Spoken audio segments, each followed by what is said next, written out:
기도하겠습니다. 하나님 아버지, 저희로 하여금 하나님을 섬기는 기쁨이 무엇인지 알게 하시니 참으로 감사드립니다. 오늘도 하나님 안에 거하는 하루가 될 수 있도록 은혜 베풀어 주시고 참 하나님이 주시는 은혜로 충만한 거룩한 주일 되게 하여 주옵소서. 주 예수 그리스도의 이름으로 기도하옵나이다. 아멘. 찬송가 212장 찬양하겠습니다. 찬송가 212장입니다.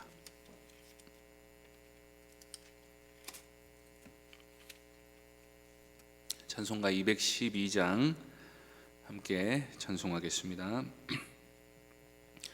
겸손히 주를 섬길 때 괴로운 일이 많으나 구주여 내게 힘 주사 잘 감당하게 하소서.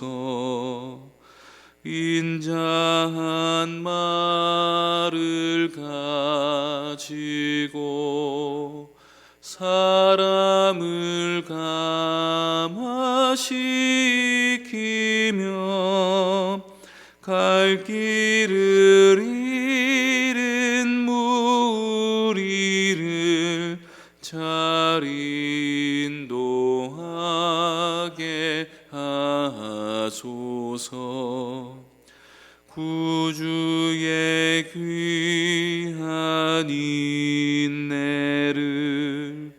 깨달아 알게 하시고 굳건한 믿음 주셔서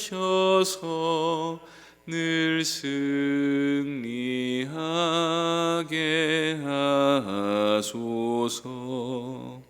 장래의 영광 비추사 소망이 되게 하시며 구주와 함께 살면서 참 평강 얻게 하소서. 아멘.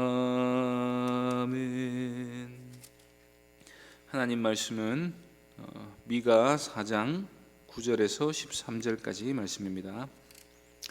미가서 4장 9절부터 13절까지입니다. 구약성경 1294쪽입니다. 미가서 4장 9절부터 13절까지 말씀 한 절씩 교독하겠습니다. 이제 내가 어찌하여 부르짖느냐? 너희 중에 왕이 없어졌고 내 모사가 죽었으므로 내가 해산하는 여인처럼 고통함이냐?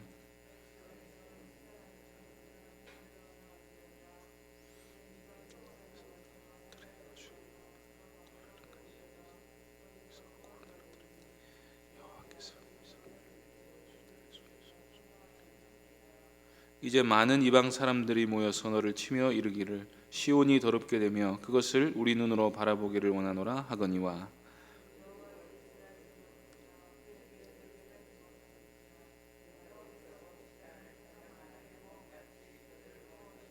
함께 읽겠습니다. 딸 시온이여 일어나서 칠지어다. 내가 내 뿔을 무쇠 같게 하며 내 굽을 놋 같게 하리니 내가 여러 백성을 쳐서 깨뜨릴 것이라. 내가 그들의 탈취물을 구별하여 여호와께 드리며 그들의 재물을 온 땅에 주께 돌리리라. 아멘. 이 시간 원수들의 손에서 속량하시는 하나님이라는 제목으로 말씀 전하겠습니다. 한 생명이 태어나려면 해산의 수고가 따라야 합니다. 그러나 예수님 말씀처럼 비록 해산의 수고와 고통이 크다 하더라도 아기를 낳게 되면 세상에 사람 난 기쁨 때문에 그 고통을 다시 기억하지 않게 됩니다. 생명을 보면 그런 엄청난 수고도 할만하다고 여기게 되는 것입니다. 물론 한 번 낳고는 질려서 다시 안 난다거나 요즘에는 미리 겁을 먹고 아예 아이를 갖지 않는 여성들도 많아지고 있기는 하지만 예수님 이야기는 보편적으로 그렇다는 것입니다. 그러니까 아이를 베고 낳는 그 엄청난 모험이 수천 년 동안 이어져 온 것이 아니겠습니까? 세상에 생명이 태어난 기쁨이 그 생명 때문에 고통을 당하게 된 사람에게까지도 그렇게 크다는 것입니다. 우리가 천국에 가게 되면 아마 이 세상에서 당했던 환난을 다시는 기억하지 않을 것입니다. 이 세상에서 짧은 인생을 살아도 개구리 올챙이적 모른다고 성공하게 되면 젊은 시절의 고생을 기억하지 못하는 경우도 많은데, 인생의 수고가 아무리 컸더라도 그 인생을 고생스러웠다 말하지 않고 천국에 가게 되면 너무나도 감사하고 영광스러운 삶을 살았다고 고백하게 될 것입니다. 우리의 인생의 여러 고통은 죄로 말미암아 생긴 것입니다. 예루살렘의 고통도 그들이 언약을 배반한 죄악 때문에 겪은 것입니다. 죄 때문에 서로가 서로에게 고통을 주고 하나님의 진노로 인해 그 고통이 더욱 가중되었습니다. 거기다가 성도는 하나님께서 우리를 연단시키려는 의지 때문에 삶의 고통이 하나 더 늘어나게 됩니다. 미가 6절에서 하나님이 자기 백성을 가리켜 내가 환난 받게 했다고 말씀하셨지만, 그 근본 원인은 어디까지나 우리의 죄악인 것입니다. 이 죄 때문에 하나님이 유다에 환난을 당하셨습니다. 우상 숭배의 죄, 언약을 배반한 죄, 형제를 착취한 죄, 교만하고 음란한 죄, 정의를 썩게 만든 죄, 하나님을 업신여긴 죄로 유다는 혹독한 징계를 받게 됩니다. 그 최후의 결과는 바벨론으로 사로잡혀 가게 되는 것입니다. 하나님은 미가 선지자를 통해 그들의 죄 때문에 결국에는 바벨론으로 사로잡혀 가게 될 거라고 예언합니다. 이때 바벨론에 사로잡혀간 사람들은 하나님이 남겨두신 사람들이었습니다. 이때 남은 사람들은 예레미야의 선포를 믿고 바벨론에 항복한 무리들이었습니다. 말하자면 포로민들은 그의 믿음으로 말미암아 하나님께서 숨겨두신 자들이었습니다. 그러나 이 사람들은 충분히 연단될 필요가 있었습니다.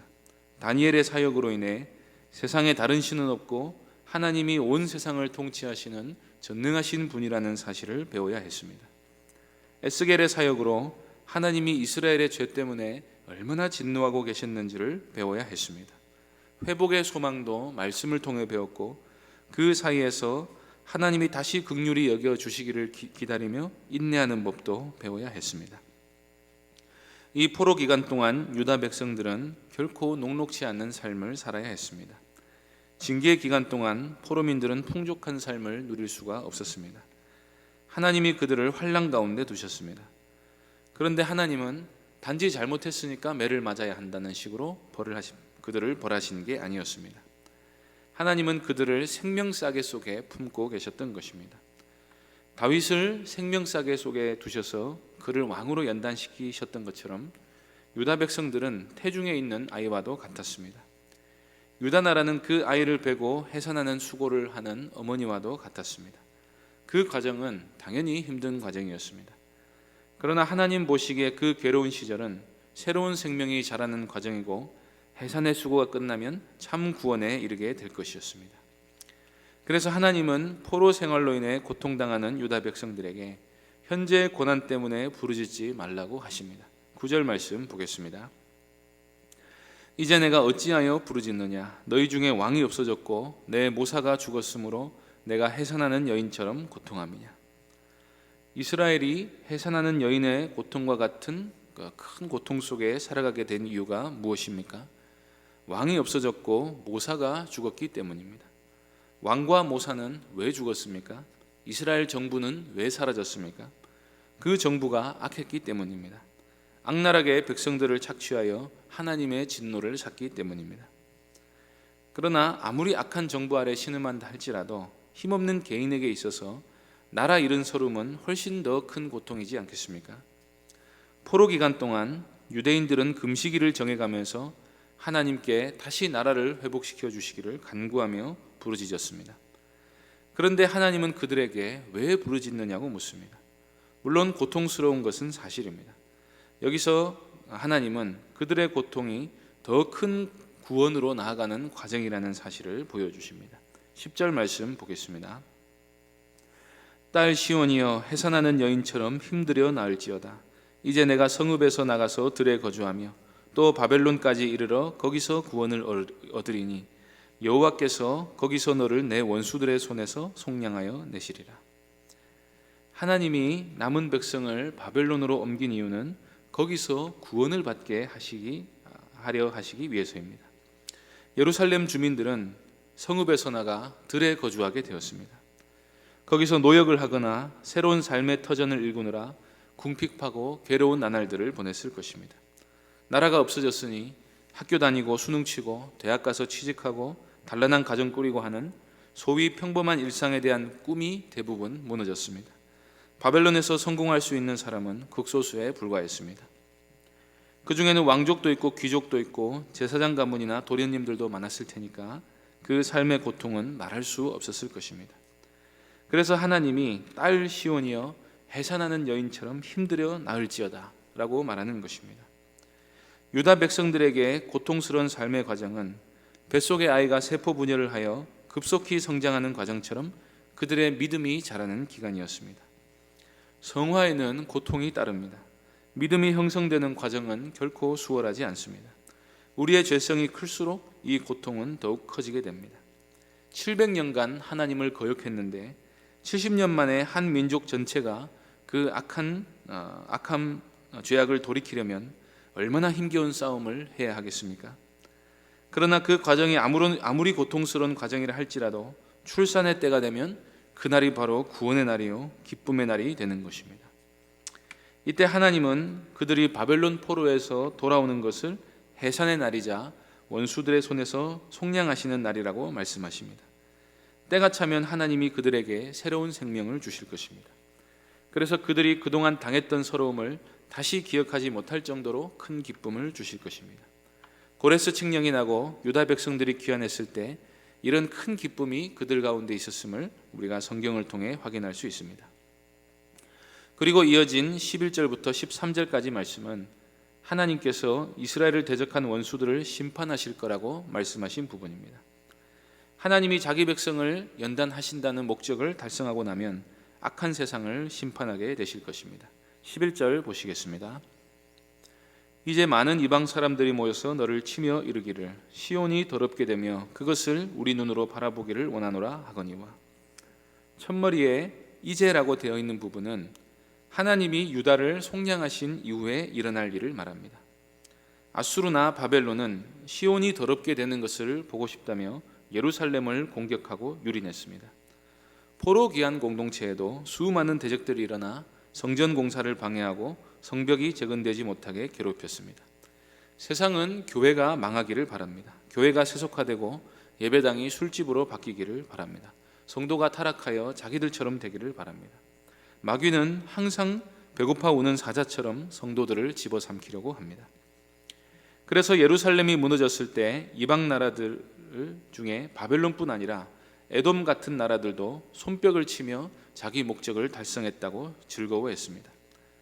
그러나 그들은 유다를 연단시키고 나면 세상을 심판하신다 하는 하나님의 계획을 깨닫지 못했습니다.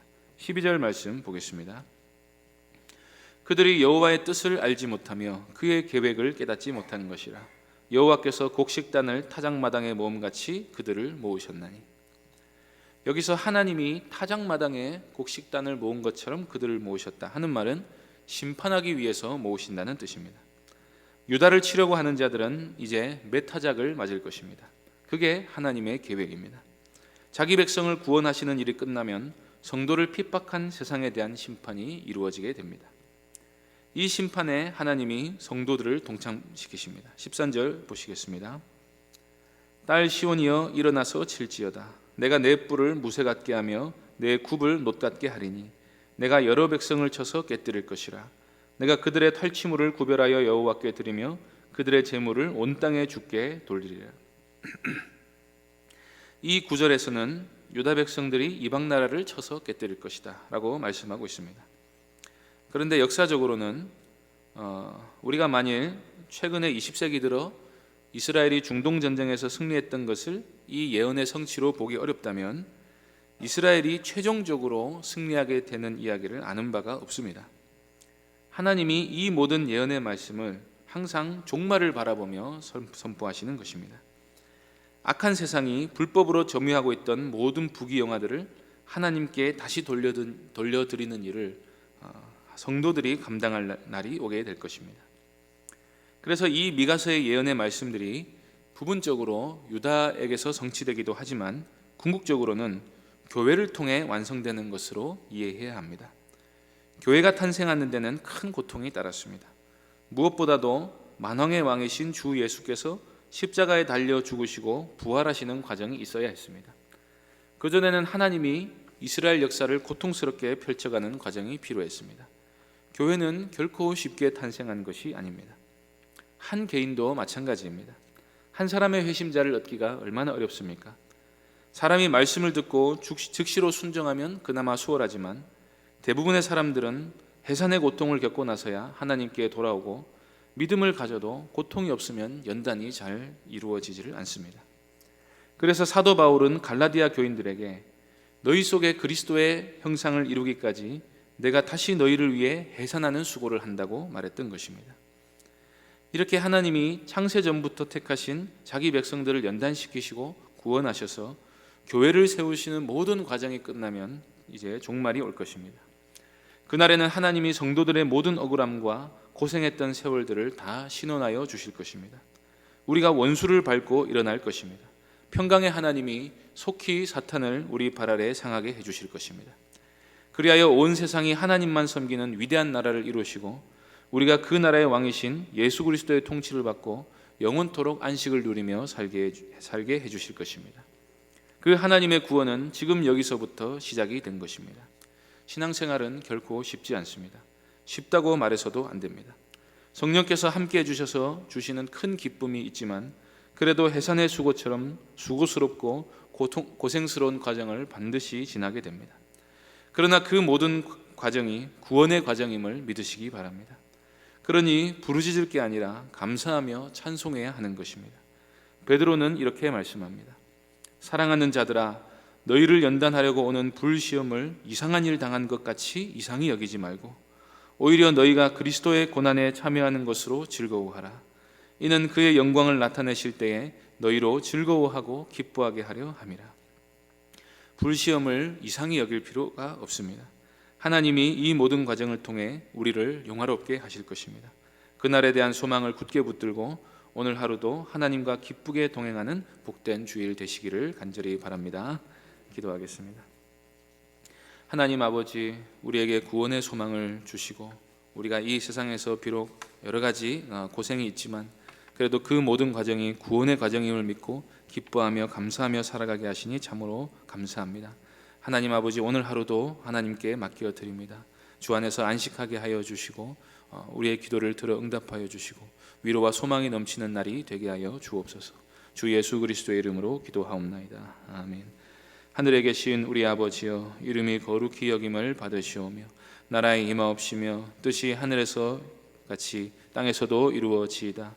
오늘날 우리에게 일용할 양식을 주옵시고 우리가 우리에게 죄 지은 자를 사하여 준 것 같이 우리 죄를 사하여 주옵시고 우리를 시험에 들게 하지 마옵시고 다만 악에서 구하옵소서. 대개 나라와 권세와 영광이 아버지께 영원히 있사옵나이다. 아멘. 이 시간 기도하실 때 구원의 소망을 붙들고 우리에게 주신 은혜를 굳게 붙들며 신앙생활 해나갈 수 있도록 기도해 주시고 교회당 건축과 중직자 선거 위에 기도해 주시고 또 새가족 교육이 진행되고 있습니다. 또 다가올 성례식이 있는데 위에서 기도해 주시고 병중에 있는 성도들 위해 기도해 주시고 오늘 주일 예배를 위해 그리고 개인적으로 기도해 주시기 바랍니다.